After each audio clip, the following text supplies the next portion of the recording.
আচ্ছা, তাহলে আমরা এখন, তাহলে আগামী 17 তারিখে কিন্তু এগুলোর উপর টেস্ট নেওয়ার কথা আছে অবশ্যই। তাহলে আবারও যারা পড়নি এখনো পড়ে নিবা। আর কালকের এই টেস্টটা অবশ্যই সবাইকে দিতে হবে। তাহলে আজকে আমরা আ প্রেয়ার ফর মাই ডটার এটা শেষ করব।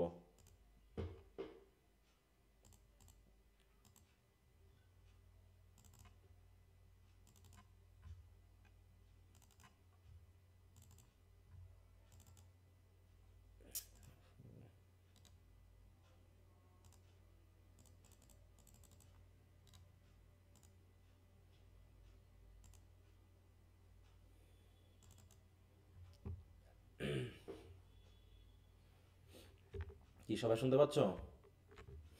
জি স্যার। জি স্যার। জি স্যার। ওকে, তাহলে আমরা গতদিন পড়েছিলাম কতদূর পর্যন্ত? ক্রেজি সালাদ নাকি, না তারও নিচে? ও আচ্ছা, আহ, 6 যা পর্যন্ত। আচ্ছা, পারপেচুয়াল তাই তো। তাহলে তিনি চাচ্ছেন তার মেয়ে কেমন হবে? ফ্লারিশিং হিডেন ট্রি এর মতো হবে। সুন্দরী হোক কিন্তু অতিরিক্ত হ্যাঁ, সুন্দরী না হোক। হ্যাঁ, তারপর লিনেট, লিনেট পাখির মতো হবে, তাই না? লরেল ট্রি এর মতো হবে, ইত্যাদি ইত্যাদি। এবং ম্যাগনানিমাস হবে, তাই না? হ্যাঁ, এবং ঝগড়া করবে কিন্তু আনন্দ করে। তাকে বলছে নর বাট ইন মেরিমেন্ট আকুয়ারেল। অনেক সময় আমরা মজা করে ঝগড়া করি না, অনেক সময় হইচই করি, ওটা করবে কিন্তু কেউ গায়ে বেঁধে কারোর সাথে ঝগড়া করতে যাবে না।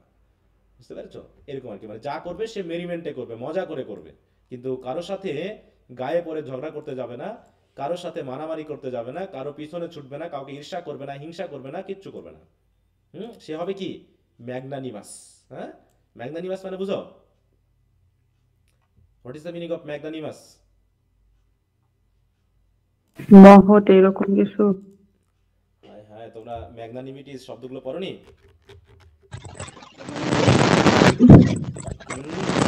উদারতা জি স্যার পড়ছিলাম। হ্যাঁ, উদার, মহতীয়, জেনারাস, তাই তো? মহানুভব। উদার। হ্যাঁ, উদার।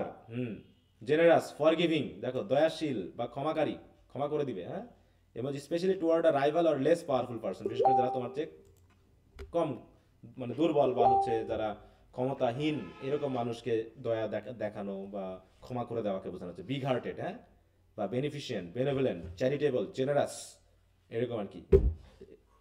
তাহলে এরকমটা হবে। ওকে, তাহলে আমরা শুরু করি এবার। বলতেছে মাই মাইন্ড, দেখো মাই মাইন্ড, আমার মন, because the minds that I have loved, কারণ because the mind that I have loved মানে কি? যে সকল মনকে আমি ভালোবেসেছি, মানে কি বলো তো? দেখো এই সেন্টেন্সটা কোথা থেকে আছে জানো? এই এই মাই মাইন্ডটা হচ্ছে সাবজেক্ট, আর এইখানে হচ্ছে my mind has dried up of left, মানে কি সম্প্রতি আমার মনটা শুকিয়ে গেছে, মানে কি has dried up of late. Of late মানে কি সম্প্রতি। ড্রাইড আপ, আমার মনটা মরে গেছে, শুকিয়ে গেছে। মানুষের মন মরে যায় কখন বলো তো? যখন সে কি নিজেকে অনেক দূরে কষ্ট সরিয়ে রাখে, পাবে, অনেক ব্যর্থ কষ্টে, তাই না? ভেবে। হ্যাঁ, সে কষ্টে হোক, দুঃখে হোক, মানুষের আচরণে হোক, সে কি করে? সে আর মানুষের প্রতি বিশ্বাস রাখে না, মানুষের প্রতি সদয় হয় না। ঠিক আছে তো, মানুষের প্রতি মানে একাগ্রতা দেখায় না, মানুষ থেকে দূরে থাকে। কারণ বলছে কি, তাই কই বলছে মাই mind has died of left, তাই তো, আপ অফ লেফট, তাই তো। সম্প্রতি আমার মনটা শুকিয়ে গেছে, কারণ কি? Because the mind that I have loved, কারণ যে মানুষগুলোকে আমি ভালোবেসেছি। The sort of beauty that I have approved, যে ধরনের সৌন্দর্যকে আমি, তাই তো, কি করেছি? গ্রহণ করেছি। সেই মন বা সেই সুন্দরগুলো, মানে এখানে দ্য সর্ট অফ বিউটি মানে সুন্দর মানুষকে বোঝানো হচ্ছে, ঠিক আছে? এগুলোকে বলা হয় সিনেকডকি। সিনেকডকি বুঝো? সিনেকডকি একটা না স্যার। ফিগার অফ না স্পিচ। স্যার। হ্যাঁ, সিনেকডকি মানে হলো কোনো একটা বিষয় দিয়ে ওইটার পুরো বিষয়টাকে বোঝানো। যেমন the minds I have loved, তাহলে মন, মন বলতে আমি যে মনগুলোকে ভালোবেসেছি, নাকি মন দিয়ে মানুষকে বোঝাচ্ছে যে মানুষগুলোকে আমি ভালোবেসেছি? মানুষকে স্যার। মানুষকে মানুষ। তাহলে বোঝাচ্ছে। এখানে মাইন্ডস দিয়ে কিন্তু মন, ইয়া, মানুষকে বোঝানো হচ্ছে। তাহলে এটা হচ্ছে কি সিনেকডকি, যে ছোট একটা বিষয় দিয়ে, কোনো একটা পার্ট দিয়ে কোনো একটা পূর্ণাঙ্গ বিষয়কে বোঝানো। ঠিক আছে তো, সেটা বলা হচ্ছে দেখো, a figure of speech in which a part is made to represent the whole. ঠিক আছে তো, and the whole is made to represent the part. কখনো দেখো এই যে বলছে কি, England lost by 6 wickets, England খেলাতে 6 উইকেটে হেরে গেছে। ইংল্যান্ড দিয়ে কি কাকে বোঝাচ্ছে? পুরো দেশকে বোঝাচ্ছে না একটা টিমকে বোঝাচ্ছে? টিম। হ্যাঁ, ইংল্যান্ডের টিমকে। তাহলে এরকম কি ইংল্যান্ড একটা দেশের নাম, অথচ পুরো দেশের নাম দিয়ে একটা টিমকে বোঝানো হচ্ছে। বুঝতে পারছো? তাহলে এরকম ভাবে ইংল্যান্ড হচ্ছে কি হোল একটা বিষয়, সম্পূর্ণ একটা বিষয়, সেটা দিয়ে ইংল্যান্ডের একটা পার্টকে বোঝানো হচ্ছে। সেটা হলো কি ইংল্যান্ডের একটা ক্রিকেট টিমকে বোঝানো হচ্ছে। একইভাবে মাইন্ড বা সোল বা হচ্ছে তোমার যেটা আমরা বলতে পারি হচ্ছে ফ্লেশ। ফ্লেশ মানে কি মাংস। তাহলে মাংস দিয়েও কিন্তু আমরা পুরো মানুষকে বোঝাতে পারি, সোল দিয়েও মানুষকে বুঝতে পারি। হ্যাঁ, বললাম no soul is there on the road. হ্যাঁ, যদি আমরা এরকম বলি যে there is no soul in the deserted place, মানে কি এই নির্জন জায়গায় কোনো সোল নেই, মানে কি কোনো মানুষ নেই। কোনো মানুষ নেই, পশু পাখি কিচ্ছু নাই। মানুষ নেই। হ্যাঁ, তাহলে এরকম এই সোল দিয়ে কি বলছে? সোল একটা পার্ট মানুষের, তাই না? প্রাণীকে বোঝাচ্ছে। প্রাণীকে বা মানুষকে বোঝাচ্ছে। তাহলে এগুলো বলে সিনেকডকি। তাই এখানে সিনেকডকির একটা ব্যবহার হয়েছে, ঠিক আছে? যে যে ধরনের মনকে আমি ভালোবেসেছি, মানে যে ধরনের মানুষকে আমি ভালোবেসেছি, দ্য সর্ট অফ বিউটি, যে ধরনের সৌন্দর্যকে আমি অ্যাপ্রুভ করেছি, মানে গ্রহণ করেছি, মানে কি যে ধরনের সুন্দর মানুষকে আমি গ্রহণ করেছি, সেই মন বা সুন্দর মানুষগুলো প্রসপার বাট লিটিল, তারা আসলে মানসিকভাবে খুব বেশি উন্নত হয়নি। বুঝতে পারছো? মানসিক দিক থেকে তারা খুবই প্রসপার করেনি। এই জন্য আমার নিজের প্রতি একটা ঘৃণা তৈরি হয়েছে যে আমি কি জাতীয় মানুষের সাথে থাকতাম, কাদেরকে আমি ভালোবেসেছিলাম, কারা আমার সঙ্গ নিত। তাই বলতেছে আমি মানে, এবং যত মানুষকে আমি বিশ্বাস করেছি, ভালোবেসেছি, সব মানুষই কি হয়েছে? মানসিক আচরণ করেনি, মানবিক আচরণ করেনি। এই জন্য আমার মনটাই শুকিয়ে গেছে, আমার মনটাই মারা গেছে এই মানুষগুলোর প্রতি, বা সম্প্রতি আমার নিজের প্রতিও যে বিশ্বাস আস্থা সেটা কমে গেছে। কি কথা বুঝতে পেরেছ? ইয়েট নোজ, যদিও আমি জানি, that to be choked with hate may well be of all evil chances chief. Choked with hate মানে কি? চক মানে বুঝো? চক মানে কি দম আটকে আসে না?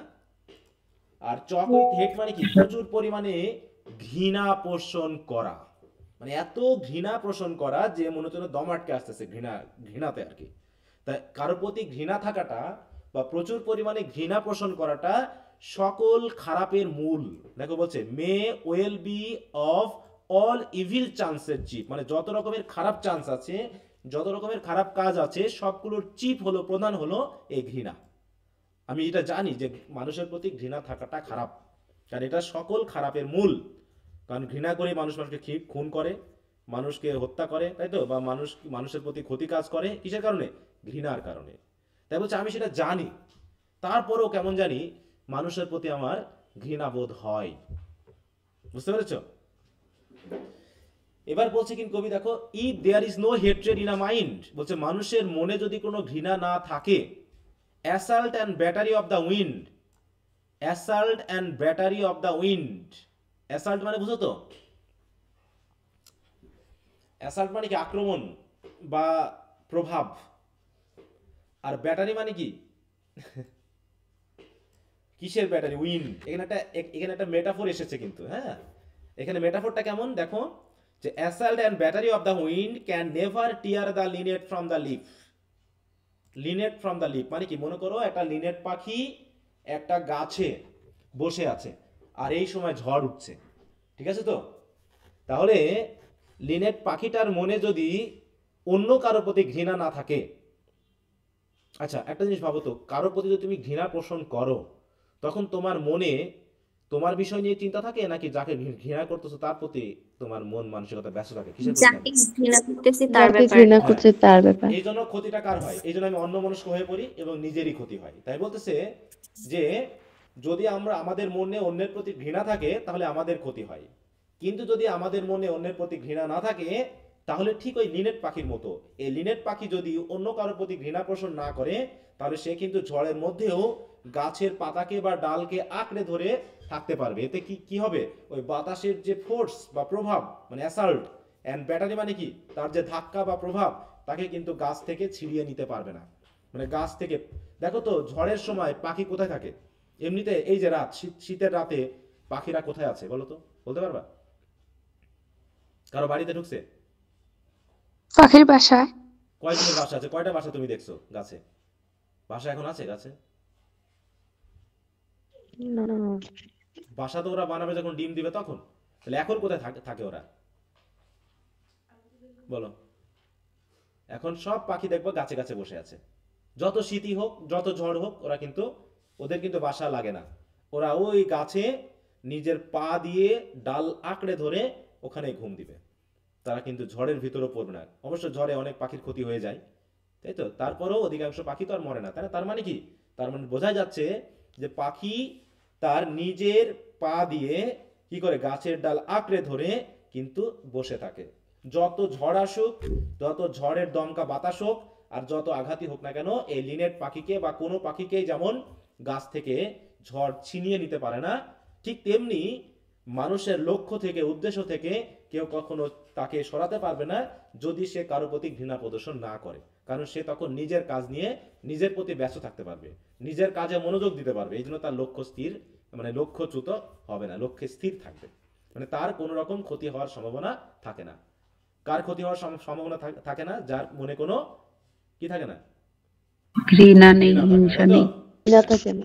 তাই বলছে যে কবি জানেন এই কথা, যে তারপরও কেমন জানি আমার মন ইদানিং শুকিয়ে গেছে। মানে মানুষের প্রতি আর সেই ভালোবাসা আসে না, ঠিক আছে? যদিও তিনি জানেন এই কথা যে ঘৃণা হচ্ছে কি সকল খারাপের মূল, এবং যার মনে ঘৃণা থাকবে তার যে কোনো ক্ষতি হতে পারে। অতএব যার মনে কোনো ঘৃণা নেই তার ক্ষতি হবে না, এটা জেনেও তিনি কিন্তু এই যে দেখছো না কাকে গালাগালি করছে, করেনি? আচ্ছা, তো যাই হোক, মানুষ তো সবসময় এক থাকতে পারে না, এই জন্যই ঘটনাটা ঘটে গেছে। এবার বলছে দেখো সবচেয়ে বড় ক্ষতিকর কি, দেখো an intellectual hatred is the worst. সবচেয়ে খারাপ হলো কি? Intellectual hatred. এই ইন্টালেকচুয়াল হেট্রেড আবার কি? ইন্টালেকচুয়াল হেট্রেড আবার কি বলো? হেট্রেড তো না হয় বুঝলাম, যে হেট হচ্ছে ক্ষতিকর, খারাপ একটা জিনিস, কিন্তু ইন্টালেকচুয়াল কি বলতে পারবা? বুদ্ধিমত্তা। মানসিক বুদ্ধিমত্তার সহিত ঘৃণা করা, এটা মানেটা কি দাঁড়ালো?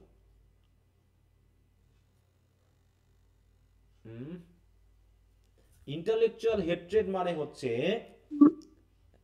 মানে যে ঘৃণাটাকে তুমি একদম, মানে কি বলবো, শক্তভাবে তৈরি করেছো। মানে যার ঘৃণা করার যথেষ্ট কারণ আছে। মানে আমি মনে করো আমি আমার, অনেক বেশি পরিমাণের হ্যাঁ, জন্য। আমি আমার বন্ধুকে ঘৃণা করছি, এই ঘৃণা করার পিছনে যথেষ্ট কারণ আছে। নিজেকে একদম রাইট মনে করা। হ্যাঁ, মানে নিজেকে রাইট মনে করা এবং অন্যকে ঘৃণা করা, এটা হচ্ছে কি সবচেয়ে ওর্স্ট। এটা হচ্ছে সবচেয়ে, ঘৃণা তো খারাপ, কিন্তু কোন জাতীয় ঘৃণা খারাপ কবির মতে? ইন্টালেকচুয়াল, ইন্টেলেকচুয়াল এটা হচ্ছে খারাপ। হ্যাট্রেড। কারণ কি, তখন আমার নিজের প্রতি একটা ইয়া থাকে, মতামত থাকে। আমরা সবসময় কি করি দেখো, এই বাংলাদেশটা সবাই বলতেছে যে বাংলাদেশের মানুষ খারাপ, বাংলাদেশের মানুষ খারাপ, এই জন্য বাংলাদেশটা ঠিক হচ্ছে না। এটা মনে হয় আমরা সবাই বলছি, তাই না? জি, তাহলে সে খারাপ মানুষটাকে, আমরাই। হ্যাঁ, তাহলে সেই সবাই যখন আমরা বলতেছি আমরাই খারাপ, আমরাই খারাপ, আমাদের ভালো, আমাদের দেশটাকে ভালো করতে হলে মানুষ ভালো হতে হবে, তাই তো, মানুষকে একাগ্র হতে হবে, মানুষকে সচেতন হতে হবে, ইত্যাদি আমরা সবাই বলছি, কিন্তু সেই সচেতন মানুষটা কে হবে, বা সেই খারাপ মানুষটাই বা কে? তাহলে আমরা নিশ্চয়ই আমরা নিজেদেরকে ভালো বলছি। তাহলে আমরা যদি 100% মানুষই বলতে থাকি যে আমাদের ভালো মানে আমাদের খারাপ মানুষগুলো বাদ দিতে হবে, তাহলে আস্তে আস্তে তো বাংলাদেশই হাওয়া হয়ে যাবে, কারণ খারাপ মানুষগুলো তো আমরাই। তো এরকম ভাবে বলছে প্রথমে নিজেকে সৎ হতে হবে। হ্যাঁ, আমরা নিজেকে সবসময় ভালো বলছি, আমরা অন্যকে ছোট করছি। এটাই হচ্ছে আমাদের বড় সমস্যা একটা। হ্যাঁ, খারাপ সব দেশে আছে, সব দেশে থাকবে, কিন্তু এই যে ইন্টালেকচুয়াল হেট্রেড, যেটা আমরা রাজনীতিবিদেরা করি, হ্যাঁ, বুঝো না কি করি আমরা? মানে বিরোধিতার জন্য বিরোধিতা করি, তাই না? আমরা আমাদের কাজের জন্য বিরোধিতা করতেছি না, আমরা ঘৃণার জন্য ঘৃণা করতেছি, বিরোধিতার জন্য বিরোধিতা করতেছি। বুঝতে পেরেছো? এই হচ্ছে সমস্যা। আচ্ছা,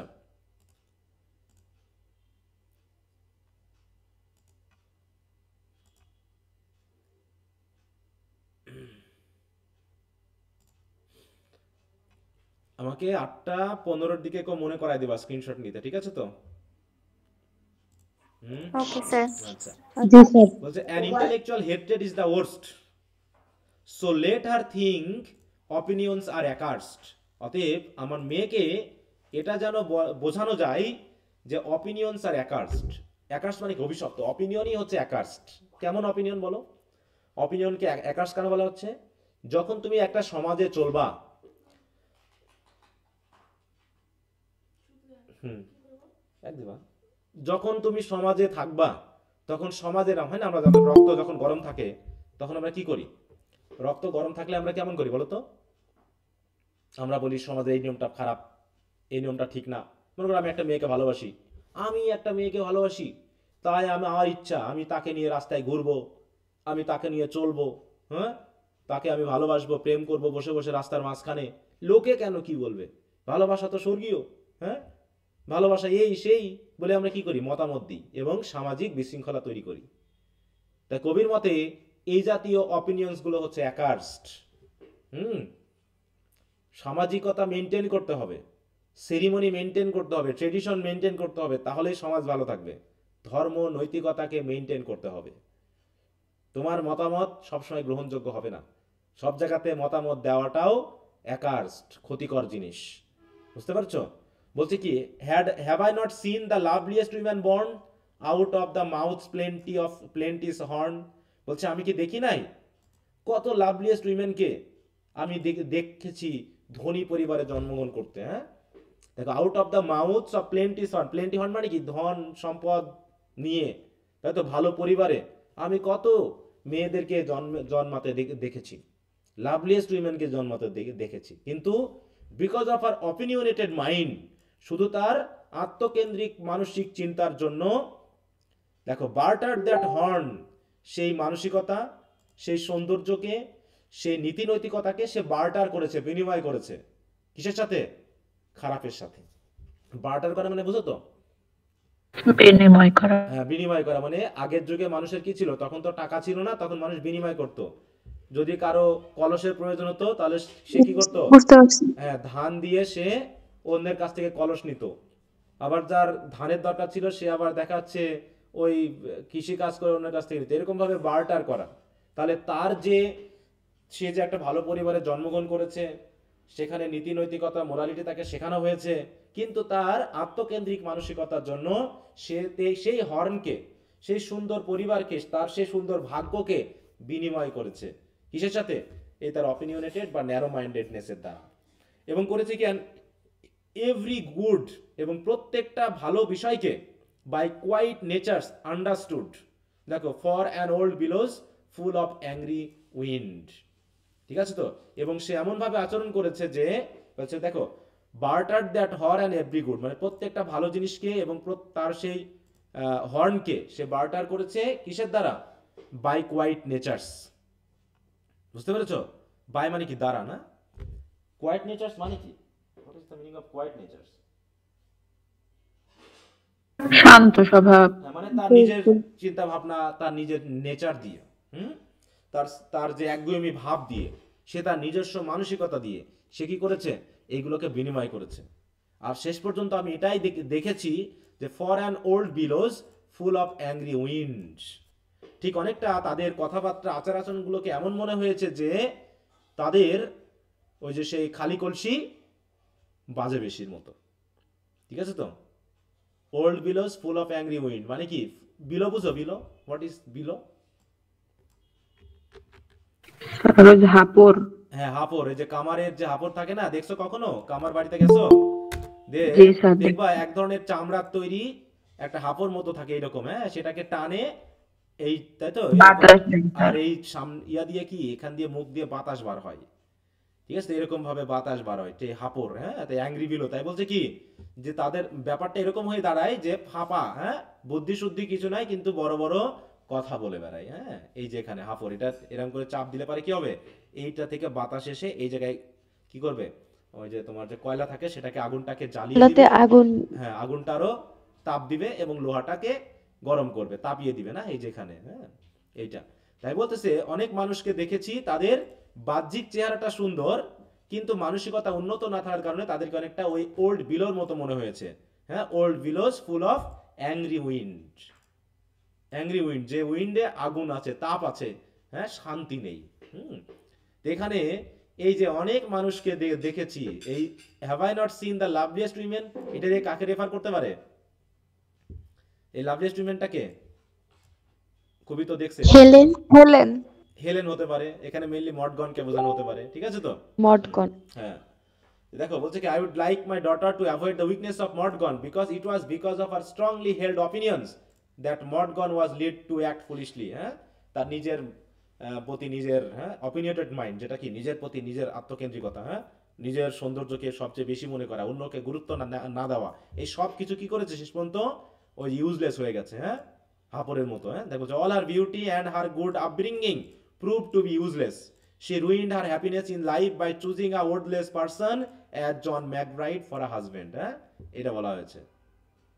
মানে আমরা বুঝবো আর কি তার ব্যক্তিগত জীবন দিয়ে, এটা নাও হতে পারে কবিতার বিষয়, কিন্তু যেহেতু আমরা তার জীবনে একটা এরকম কাহিনী জেনেছি, তাই সব কবিতা তার এটা দিয়েই বোঝার চেষ্টা করছি, নাকি? কি কথা বুঝতে পেরেছো এখানে? তাহলে এখানে মোটামুটি তিনি কি বোঝালেন, যে ইন্টালেকচুয়াল হেট্রেড মানে কি, মানে আত্মকেন্দ্রিক মানসিকতা দিয়ে নিজেকে সঠিক এবং অন্যকে বেঠিক বলে তাকে ঘৃণা করাটা, ঠিক আছে তো? কি করবেন? আচ্ছা, কথা ব্যবস্থা বুঝা গেল? করবেন? হুম, কখন? আসলাম ম্যাডামের চন্দন ছেড়ে। চামচ দেখেছেন? মিউট নিচে। রাখো। হুম,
আচ্ছা, তো ঠিক আছে, তাহলে আমরা এবার পরের স্টেঞ্জায় চলে আসি। তাহলে এটুকু কি বুঝতে অসুবিধা আছে কারো? কি বলা হলো বলো তো? স্যার স্ক্রিনশট কি নিছেন? না, নেবো এখন। হুম, দেখি আমি ওই 15 দিকে নিব, হ্যাঁ, 15-20-এর দিকে। আচ্ছা, এরপর আমরা শেষ করে ফেলি। দেখো কি আরো আছে, হ্যাঁ 10 পর্যন্ত আছে যেহেতু, হ্যাঁ আমাদের একটু আগাতে হবে। বলছে কনসিডারিং দ্যাট, অতএব এই সব কিছু বিবেচনা করে, যে হেট্রেড কি, ইন্টেলেকচুয়াল হেট্রেড হচ্ছে কি সবচেয়ে ক্ষতিকর, না? হুম, এবং এটা বিবেচনা করে যে অল হেট্রেড ড্রিভেন হেন্স, এই দিক থেকে যদি আমরা কি করি, সকল হেট্রেডকে যদি আমরা কি করি, ড্রিভেন করা মানে কি, বাদ দেওয়া। দোবানো, হ্যাঁ, বাদ দাও। বাদ দেওয়া, ঘৃণাকে দূর করা, ঘৃণা পোষণ না করা, এইগুলো যদি আমরা করি, তখন কেমন হয়, ওই যে শরীরের মতো, হ্যাঁ, শরীরের মতো তুমি খুবই জাঙ্ক ফুড খাও, এতে শরীর তোমার অসুস্থ হয়ে যেতে পারে, কিন্তু তুমি যদি জাঙ্ক ফুড বা খাওয়া বন্ধ করলে, তোমার শরীর কিন্তু অটোমেটিক আবার নিজের মতো করে সুস্থ হয়ে ওঠে। তো এরকম তোমার মনে হয়তো অনেক ঘৃণা ছিল, এই ঘৃণাগুলোকে যদি তুমি এখান থেকে এখন তাড়িয়ে দাও, যদি তোমার মন থেকে ঘৃণাকে দূর করে ফেলো, the souls recover radical innocence, তাহলে ঠিক ওই ছোট বাচ্চার মতো তুমি যেমন ইনোসেন্স ছিলা, সোলটা আবার ওরকম পুরোপুরি একদম, হ্যাঁ, কি কি হয়ে যাবে, ইনোসেন্স হয়ে উঠবে, হ্যাঁ, নিষ্পাপ হয়ে উঠবে, বুঝতে পেরেছো? আর তখন কেমন হবে, অ্যান্ড লার্নস অ্যাট লাস্ট, এবং তুমি শেষে শিখতে পারবে যে it is self delighting, self appeasing and self affrighting, ঠিক আছে তো? যে তুমি যদি কারো প্রতি ঘৃণা পোষণ না করো, তুমি তো তোমার মন যদি বা তোমার সোল যদি ঘৃণাহীন থাকে, তাহলে সেটা হবে সেলফ ডিলাইটিং, মানে কি নিজের জন্য আনন্দদায়ক, সেলফ অ্যাপিজিং, নিজের প্রতি একটা কি শান্তিপূর্ণ মনোভাব, এবং সেলফ অ্যাফ্রাইটিং, ঠিক আছে? অ্যাফ্রাইট মানে কি নিজের প্রতি প্রশংসাজনক, বুঝতে পারছো? তার মানে ঘৃণা না থাকাটা ভালো, অতএব আমার মনে ঘৃণা থাকা যাবে না। And that its own sweet will is heavens will, তার মানে এবং ঘৃণাহীন মন, মানে যার মধ্যে কোনো ঘৃণা নেই, সে যেটা চাইবে, সে যেটা ইচ্ছা করবে, মনে করতে হবে এটাই হেভেনের ইচ্ছা। মানে কি, তুমি সৎ মনে, তুমি ঘৃণাহীন মনে, তুমি যা কিছু চাইবে, তুমি যা কিছু ভালো মনে করবে, সেটাই মনে করা হবে এটা স্বর্গীয় ইচ্ছা। কি কথা বুঝতে পেরেছো? সুতরাং শি ক্যান, দেখো এখানে বলছে শি ক্যান, শি মানে কাকে বোঝানো হচ্ছে? She can be happy still, সে তখনও সুখে থাকতে পারবে বা খুশি থাকতে পারবে, যদিও কি দো এভরি ফেস শুড স্কাউল, যদিও সবাই তার দিকে তাকিয়ে কি করবে, তাকে ঘৃণা করবে। অ্যান্ড এভরি উইন্ডি কোয়ার্টার হাউল, তার উন্নতি দেখে সবাই খুবই ঠাট্টা করবে, হিংসা করবে, বিদ্বেষ করবে। আর এভরি বিলোজ বাস্ট, এবং ন্যারো মাইন্ডেড নিয়ে, তাই তো, মানে যারা বাইরের কোনো মানুষ তার প্রতি যখন গালিগালা করবে, তার প্রতি হিংসা করবে, বিদ্বেষ করবে, তখনও আমার মেয়ে খুশি থাকতে পারবে বা সুখী থাকতে পারবে। কারণ কি? কারণ তার মনে অন্যের প্রতি কারো কোনো ঘৃণা নেই। তার প্রতি যতই কেউ গালাগালি করুক, তার প্রতি যতই কেউ ঘৃণা প্রদর্শন করুক, তার যতই মানুষ ক্ষতি করতে চাক, তার কোনো ক্ষতি হবে না। ঠিক ওই লিনেট পাখির মতো, নাকি?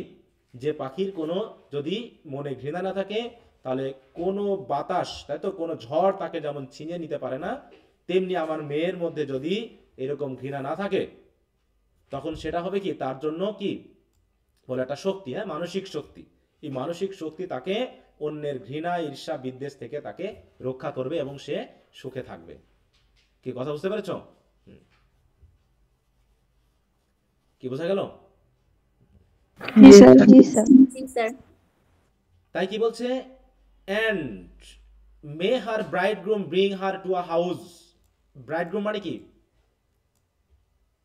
বর। বর, তাই তো। বর। তার মানে আমার মেয়ের, নাকি? আমার মেয়ের জন্য প্রার্থনা যে আমার মেয়ের এমন একজন বর হোক, যে বর তাকে এমন একটা বাসাতে নিয়ে যাবে, মানে আমার মেয়ের বর মানে আমার জামাই, নাকি কবি বলতেছে, এমন একজন হবে, হোয়ার অলস অ্যাকাস্টমড অ্যান্ড সেরিমনিজ, যেখানে সবাই কি প্রথা, ট্রেডিশন মেনে চলে, তাই তো। তাদের মধ্যে কি আছে? এক ধরনের ট্রেডিশন রয়েছে, তাদের মধ্যে শিক্ষা রয়েছে, নীতি নৈতিকতা রয়েছে, যেখানে সবাই একটা নির্দিষ্ট রুলস রেগুলেশনস মেনটেন করে চলে, সবাই সবার প্রতি ভালোবাসা পোষণ করে চলে। এরকম একটা বাড়িতে আমার মেয়েকে তারা বা তার স্বামী নিয়ে যাক। বলছে দেখো, মে হার ব্রাইডগ্রুম ব্রিং হার, তাহলে তার বর যাতে তাকে এমন একটা বাড়িতে নিয়ে যায়, যে বাড়ির লোকেরা কি করে, যেখানে সবাই নীতি প্রথা এগুলো মেনে চলে, তাই তো, ধর্মীয় বিশ্বাসগুলোকে অনুসরণ করে। কি কথা বুঝতে পেরেছো? তাহলে কি কি দাঁড়াবে? তার মেয়ের কি ক্ষতি হবে? কোনো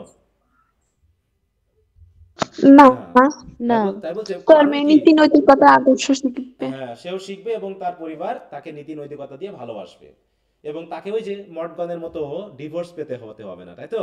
বা হচ্ছে ডিভোর্স তো তারা পায়নি, মেনলি তারা দেখো ডিভোর্স নিতে গিয়েছিল কিন্তু ডিভোর্স পায়নি, ডিভোর্স কিন্তু Separate. সেপারেটেড থাকতো, তাই না? কারণ ক্রিশ্চিয়ান রিলিজিয়নে ডিভোর্স নাই, কিন্তু ডিভোর্স দেওয়ার একটা কারণ রয়েছে। ক্রিশ্চিয়ানিটিতে ডিভোর্স দেওয়ার একটা কারণ হলো, সেটা হলো ব্যভিচার ব্যতিরিকে কাউকে ডিভোর্স দেওয়া যাবে না। কথা, যদিও এখন মোটামুটি আইনগতভাবে দিচ্ছে, কিন্তু ধর্মীয়ভাবে ডিভোর্স প্রচলিত নেই, ঠিক আছে? তো সেই হিসাবে যে ওরা কিন্তু ডিভোর্স পায়নি, তাদেরকে সেপারেট থাকতে হয়েছে শেষ পর্যন্ত, হ্যাঁ। এবং এমন একটা জিনিস বলা হয়েছে যে ধর্মে আছে, যে যখন সেপারেট থাকবে তখনও কেউ কিন্তু অন্যকে বিয়ে করতে পারবে না, যতক্ষণ না একজন মারা যায়। বুঝতে পারছো? মারা গেলে পারে আরেকজনকে বিয়ে করা যাবে। তাই কিন্তু যখন ওর স্বামী মারা গেল, তাই না, ম্যাকব্রাইড যখন মারা গেল, তখন কি কবি চেয়েছিল না তাকে বিয়ে করতে? খুশি হয়েছিল তো, নাকি? হুম। জি স্যার। হ্যাঁ। জি স্যার। যাই হোক, বলছে for arrogance and hatred are the wares, কারণ অ্যারোগেন্স মানে কি? একগুঁয়েমিতা এবং ঘৃণা, যে আমি মানবো না, আমি সম্মান দেখাবো না, আমি ধর্ম বিশ্বাস করি না, এগুলো হচ্ছে একগুঁয়েমিতা। আর ঘৃণা কি? অন্যের প্রতি ঘৃণা প্রদর্শন করা। এগুলো হচ্ছে অনেকটা ওই মালামালের মতো, বুঝতে পারছো, ওয়ার্সের মতো, যেগুলো কি করা হয়, পেডেলড ইন দ্য থরোফেয়ার্স। পেডেল মানে কি? এটা ঘৃণা ছড়িয়ে যায়, পেডেল মানে কি? ছড়িয়ে পড়া।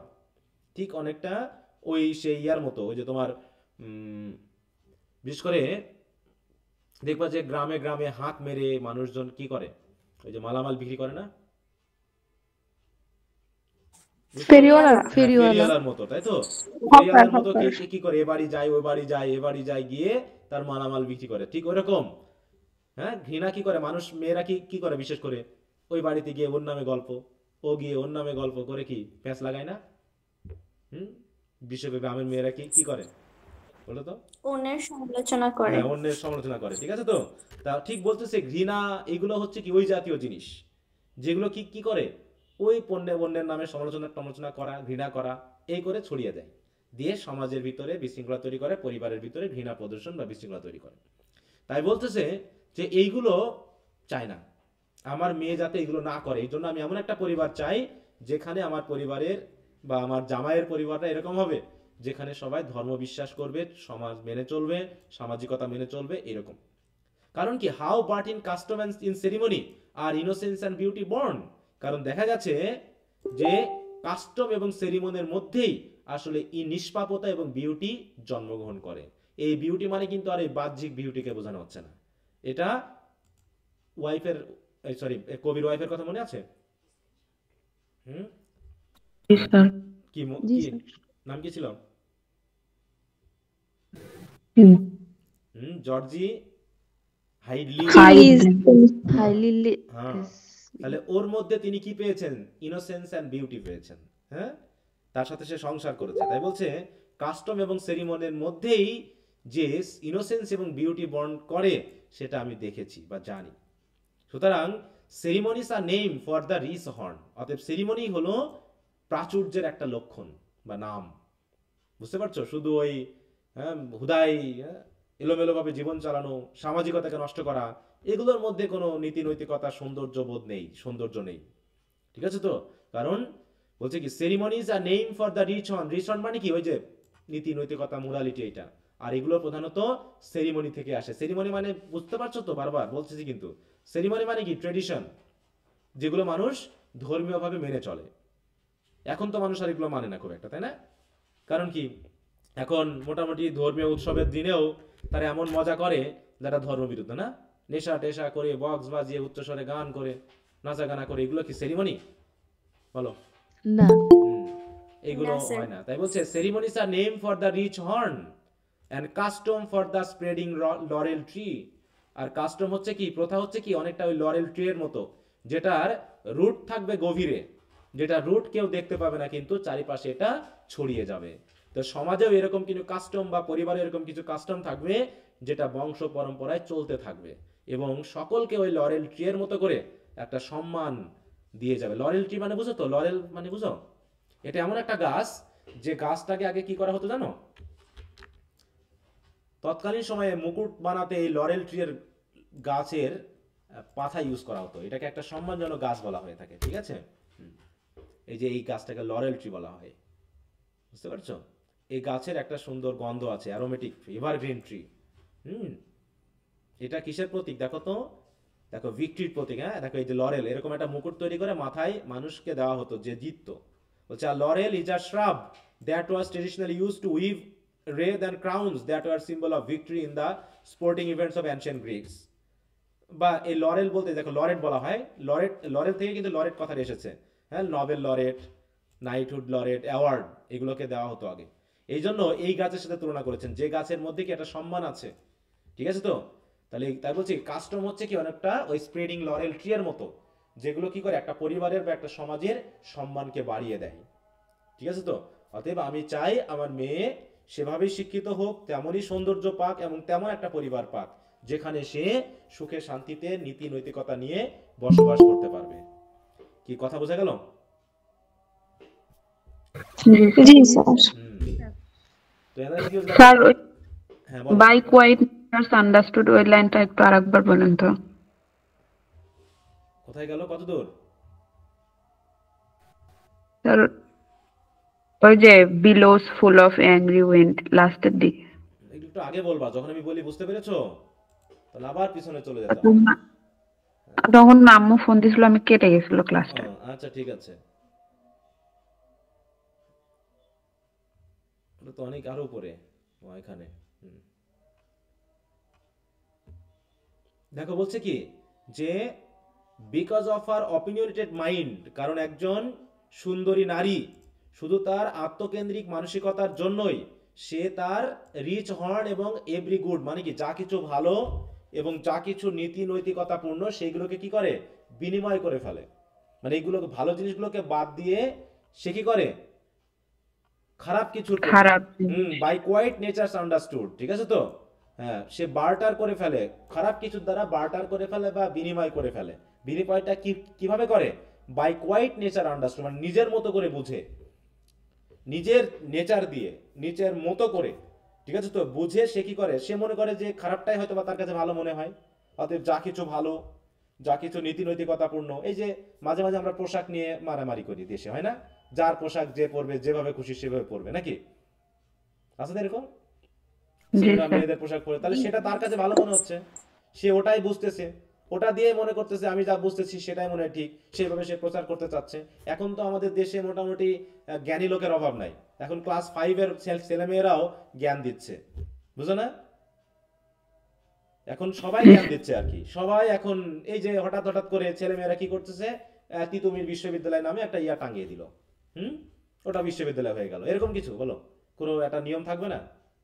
এখন কি সবকিছু বিশৃঙ্খলার মধ্য দিয়ে হচ্ছে না? যা যা এটা, এইগুলো কি কোনো ভালো স্টুডেন্টরা করতেছে? তোমার কাছে কি কি মনে হয়? এই বিশৃঙ্খলা করে যে জিনিসগুলো হচ্ছে, এগুলো কি সম্ভব? এগুলো কি হয়? বলো। তাহলে না যা কিছু স্যার। বিশৃঙ্খলা দিয়ে সৃষ্টি হবে, তা তো আমাদের বিশৃঙ্খলা দিয়েই চলবে। আমার কাছে মনে হয় কি জানো, বাঙালি এমন একটা জাতি যাদের কাছ থেকে অন্যরা বেঁচে গেছে আর কি, মানে এদেরকে আলাদা করতে করতে এমন একটা জায়গায় ছেড়েছে, এখন আমরা আমাদের মধ্যে মারামারি শুরু করে দিয়েছি। বুঝতে পেরেছো? পঁচিশ বাজে স্ক্রিনশট নেবেন না? এই তো দিচ্ছি। রুমকে আচ্ছা, তাহলে আশা করি বুঝতে পেরেছো যে এটা দিয়ে কি বোঝানো হচ্ছে। লাস্ট লাইনটা ওই যে for an old billows full of angry wind. ও, এটা তো বোঝালাম গো, তুমি তাহলে ক্লাসটা দেখে নিও। বোঝাইনি এটা আমি? জি স্যার। হ্যাঁ, স্যার। তো ওইখানে গিয়ে তুমি ক্লাসটা দেখে দেখে নিবা, রিপিট করে সময় নষ্ট করা যাবে না, কারণ যেহেতু রেকর্ড আছে। বলা হলো ঠিক কি, এটা আছে। হচ্ছে খালি কলসি বাজে বেশি, বুঝো এই এই কথাটা বুঝো? জি স্যার। হ্যাঁ, বিলো মানে হচ্ছে হাফর, হাফর মানে বুঝো? এখন তাহলে আমাকে আবার ওই জায়গায় আবার দেখাতে হবে, এটা আমি অলরেডি দেখিয়েছি, এই যে স্যার বিলো। বুঝি, হাপুর তো বুঝি। হ্যাঁ, তো এই হাফরে যখন, এটা তো পুরো ফাঁকা নাকি, চাপ দিলে পরে বাতাস বার হয়, বুঝতে পেরেছো? তো এরকম যাদের মন শূন্য তারা অযথায় কথা বলে বেশি, বুঝতে পারছো? তাদের ভিতরে নীতি নৈতিকতা নেই, তারা হাওয়া দিয়ে প্রচার করে, এবং এর ভিতরে অ্যাংরি উইন্ড থাকে। অ্যাংরি উইন্ড মানে কি? গরম বাতাস, ঠিক আছে তো, গরম বাতাস। তা ওই যারা বোঝে কম, যারা অযথাই কথা বলে, যারা নিজের মতো করে কথা বলে, তারা সামাজিকতা নষ্ট করে। এখানে শান্তি বা স্বস্তি থাকে না, বুঝতে পেরেছো এইটা? বুঝছি স্যার। হ্যাঁ, যারা ওই রকম অপিনিয়নেটেড মাইন্ড, যারা গুড গুলোকে বার্টার করে ফেলেছে খারাপ জিনিস দিয়ে, তাহলে তাদের মন থেকে আর কি বার হবে? তাদের ভিতর থেকে তো ক্ষতি জিনিসই বার হবে, অতএব এটা সমাজের জন্য ক্ষতি হবে। হ্যাঁ, এই যেখানে বলছে সে ruined her happiness in life by choosing a worthless person, এইখানে হ্যাংরি উইন্ড এগুলো এগুলো দিয়ে মেনলি সিম্বলিকলি ওই যে কবির ওই ইয়াটাকে বোঝানো হচ্ছে, বুঝতে পেরেছো? স্যার এখানে মেজর জনকে বোঝাইছে। হ্যাঁ, জন ম্যাকব্রাইডকে বোঝানো হচ্ছে, বা হচ্ছে কখনো বন্টগনকে বোঝানো হচ্ছে। সবসময় এমনটা না। এই যে দেখো, strong and stubborn mind, opinionated mind মানে কি? স্টাবর্ন মানে কি? একগুঁয়ে, আমি যা বলবো মনে করবো সেটাই ঠিক, বাকিরা যা বুঝছে সবাই ভুল, এরকমটা বলা হয় অপিনিয়নেটেড মাইন্ড, ঠিক আছে? নিজের মতো করে অপিনিয়ন দেওয়া। আর কবি এই অপিনিয়নেটেড মাইন্ডকে কি ভালো বলছে না খারাপ বলছে? খারাপ। খারাপ বলছে। অভিশপ্ত বলছে, তাই না? হ্যাঁ, বলছে কি অপিনিয়নস আর অ্যাকার্সড, এই। জি স্যার, বুঝছি স্যার। এখন তোমাদের কাজ হবে প্যারাফ্রেজ গুলো তোমাদের বই থেকে সুন্দর করে পড়ে নেওয়া, আর এই শীটটাকে পুরো একদম রিডিং দিয়ে ফেলা, ঠিক আছে? হুম। আর এই ডেভেলপমেন্ট অফ থটটাকে একটু ভালো করে পড়বা, কারণ এইখানে কবি আসলে কি বোঝাতে চেয়েছেন টোটাল একটা ধারণা আমরা পেয়ে যাব। তাহলে শীটটা পুরোটা আবার সবাই রিডিং দিবা। হুম। আচ্ছা, তাহলে এই হলো আমাদের পড়া। এরপরে কোন কবিতাটা আছে বলো তো? সিলেবাসটা কই? এখানেই তো ছিল নাকি?